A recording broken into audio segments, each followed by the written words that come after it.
Hey, Coach, normally you play Kansas State at the end of the regular season, so you've got a body of work you can look at. What's the challenges of starting off with this team? Yeah, Kansas State's always a challenge. Their physicality, how well coached they are, their discipline is always something that, we never take lightly, and we know that they're going to come out and, try to dominate the line of scrimmage for us. And when you play a team, the last conference game of the year, and you turn around, you play them to start the year, it's so fresh. And, a lot of the stuff that we did last year is still, right on the edge of our mind, and the same thing with those guys. So I think for us, it's going to be about taking care of the football and being physical. And this game, Farmageddon's always crazy. So for us, with it being the first game of the year, you watch all those NFL preseason games, and they can be kind of a little bit of a gong show, and you see the teams that beat themselves. So for us, it's going to be a really good challenge. Those guys, like I said, are so well coached. Like, I have so much respect for that staff and what those guys have done there. It's going to be a good challenge for us. And I think with us, losing who we lost last year and them losing who they lost last year, there's going to be a lot of new wrinkles that we're not, that are unseen, that we got to be ready for. So it'll be a good challenge. What or who has been the biggest surprise to you through camp to today? Yeah, I think Townsend and Chase Owell are guys that, for being new, they certainly don't look new. And they're guys that have come in here and done really well in the spring, and they never leave the indoor. They never leave the training room. They're guys that are constantly watching tape. So for those guys to be new and to have the habits that they have, just our receiver room in general with Overby and Brett Eskildson and Daniel Jackson, he was on our Fiesta Bowl team here. Like, those guys, I think that room is one of the stronger rooms that we've had, I think, since I've been here with Coach Campbell. We've had some really good guys here, but what Coach Pauly does with those guys in that receiver room, it's really special. So I think just the flexibility that room gives us to be able to play and 10 personnel open stuff has been really nice. So I think those wideouts and they've done really well. Talk about some of the open position battles that you've had on offense, like a couple on the offensive line. How's that looking like? You hit on the wide receivers a little bit, but what about tight end? How's that coming together? Sounds like Cooper Alexander's had a good camp, so look at that a little bit. Yeah, tight end. You guys have watched this play. We're going to play a lot of guys. Bramer and Gabe have had exceptional fall camps. Like, those guys are trusted, and it's good to see Ben as healthy as he's been since his freshman year. Cooper Alexander was a guy that was dinged up last year that would have played as a freshman and has come in and had a great camp. Tyler Moore's got a lot of experience. He brings a lot of grit to that room and can play all the different spots in whatever personnel that we're in. Trip Walsh was a walk-on that played a lot last year. So we have a lot of guys that can play and are going to have to play and give us the flexibility to do stuff, so they have to know all the spots. So we'll play a lot of different, people there. Inside of offensive line is another spot where we've rotated a lot of guys, and Boniface has played a lot of snaps here at flex, tight end, and center and guard, and can do all sorts of stuff. Dylan Barrett's another guy that's played guard, played center. Brennan Black, the same thing. So those guys have all done a really good job. I have no idea who's going to start at some of those spots. That's, Clanton. He's constantly rotating, even in games. So those guys have all done a really good job. It's hard to rotate center, at times, especially with, the stability that we have at quarterback and changing cadences. But those guys have done a good job. The 2 O-line with whoever it might be, 3 O-line, they've done a really good job. And then with Alex Mansky, we talked to Connor Moberly a few weeks ago or a week or two ago, but what have you seen from Mansky as we've gotten into camp here? And I would imagine probably starting to do more, pick up a little bit more since he missed the spring with the arm. Yeah, I think what stands out to him is the preparation that he has to come in here. And I think we do a lot offensively. We do a lot of shifts and motions and trades and personnels and move people. And there's never a time where that guy looks lost. There's never a time where that guy's unsure what to do. There's almost 0 MAs with that guy. So I think just the preparation and the confidence that he shows to go out there and, take control of the offense when he's on the field and, to be the field general and a guy that can, make sure that everything goes as planned is something that stood out to me. And then, how athletic that guy is. That guy can extend plays. He can run. He has, his arm strength is off the charts. So he checks all the boxes. But I think the biggest thing is just what that guy looks like when he's out there in our offense. You'd have thought that he'd been in the system for a couple of years for sure.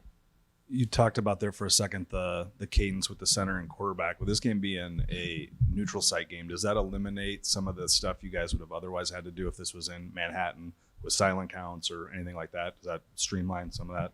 Yeah, we've done a lot of homework on talking to the previous people that have played in this game on just what the crowd noise looks like, and we don't know necessarily what to expect. Like Kansas State's fans are some of the best in college football, and they'll travel well, and our fans, I know, will be greased up to the game. So from a noise standpoint, like we expect it to be loud, and we're preparing for it to be loud, and we'd rather prepare for it than have it not be loud. So we've went into it with the expectation that's going to be pretty rowdy and pretty noisy and pretty hectic. So how can we, be able to block out the noise and function the way that we want to function on offense?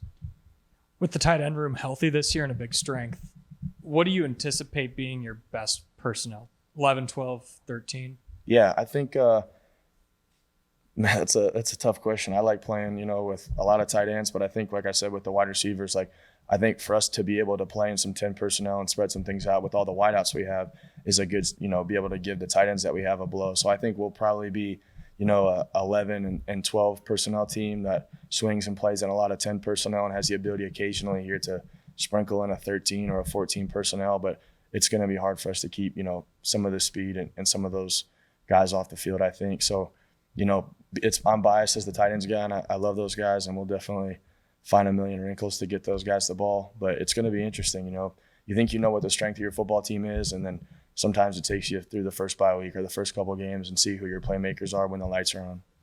When you look back at last year, how do you evaluate your first season as a play caller?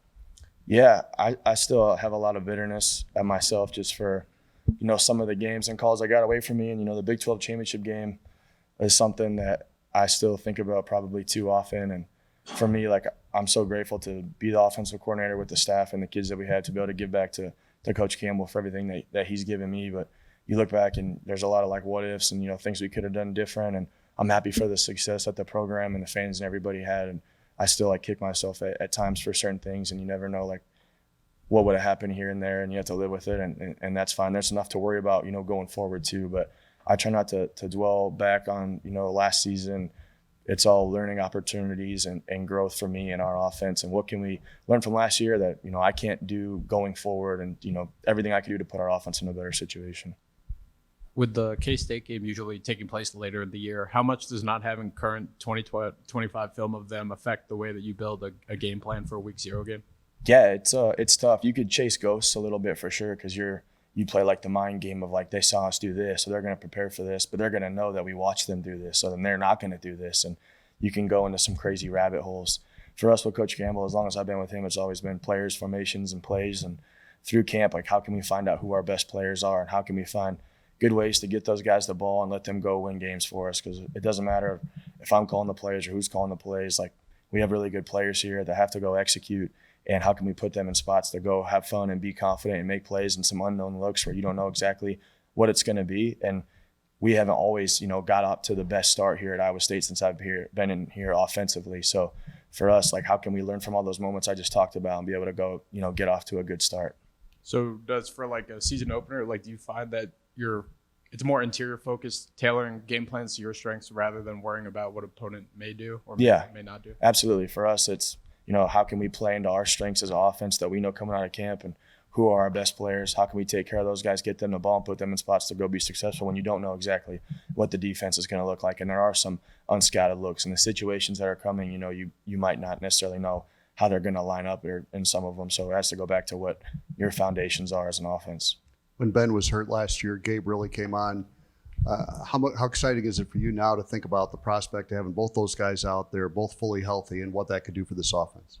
Yeah, it's really exciting. I know being here and being the tight ends coach for Chase Allen and Charlie Kolar and Dylan Sainer, and the thing that I remember, obviously they were good players, but I had so much fun with those guys every single day, and the preparation that those guys have, and just the moments that we have in the meeting room. And Gabe and Ben are on par with those guys just from being pros, and how they go and attack and support each other every single day, and just the love and care they have for each other and our locker room and our teammates. And they're guys that play every snap like it's their last, and they'll do whatever. They don't complain about anything. They're kind of like, Jaden and Jalen from a selfless standpoint. Like, if they didn't have any catches and we won the game, they'd be the happiest people in Ames. And they'll go out there and block whoever they need to block to help us win football games. So I think just the selflessness that those guys have, the work ethic that those guys have to push each other and grow. And Gabe's growth has helped Ben. Cooper Alexander's growth has helped Ben. Tyler Moore's growth has helped Ben. Ben, having success early has pushed the rest of the room. So those guys know what the standard is of tight end play here at Iowa State. And for us to be the best version of ourselves on offense,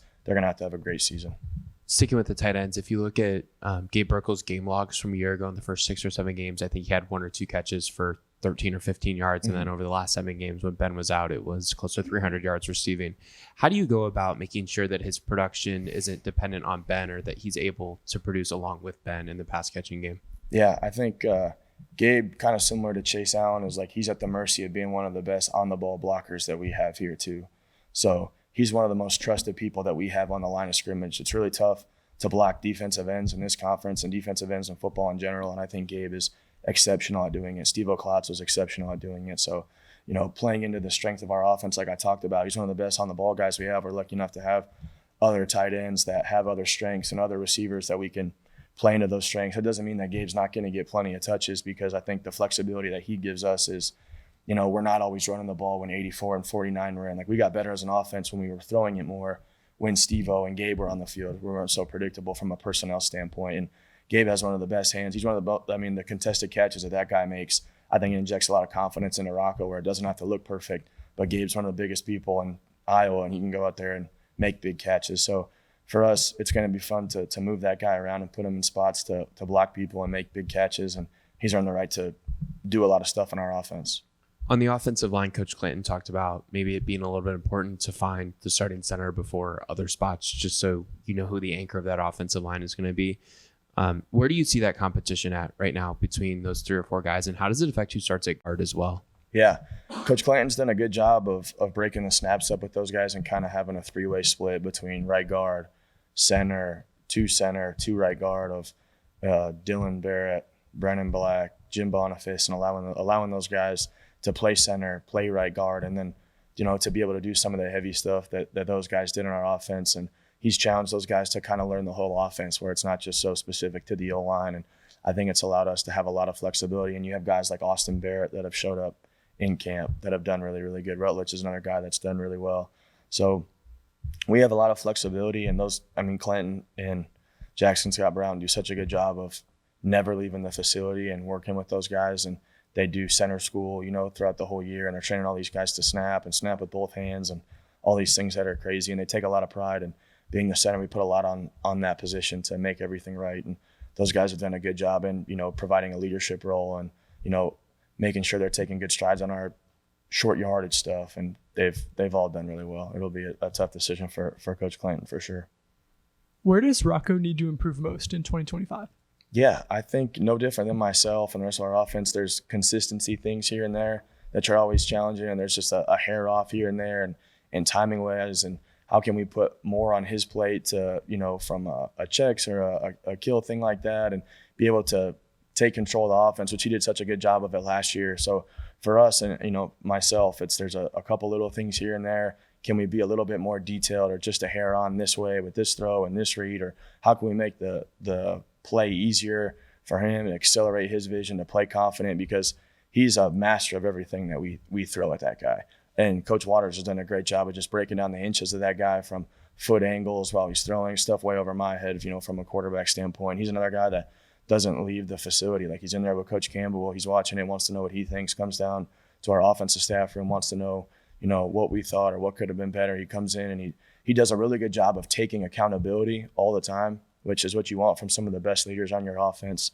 And for us, I want to see that guy have fun and play confident and play loose, and I think that's when he's at the best version of himself, because he's one of the most fun people to be around. He's so competitive. He wants to win so bad. And how can we let that guy have fun and not try to be perfect all the time? And he doesn't have to be for us to be successful here. He could go be, the best version of himself, and we'll be fine on offense.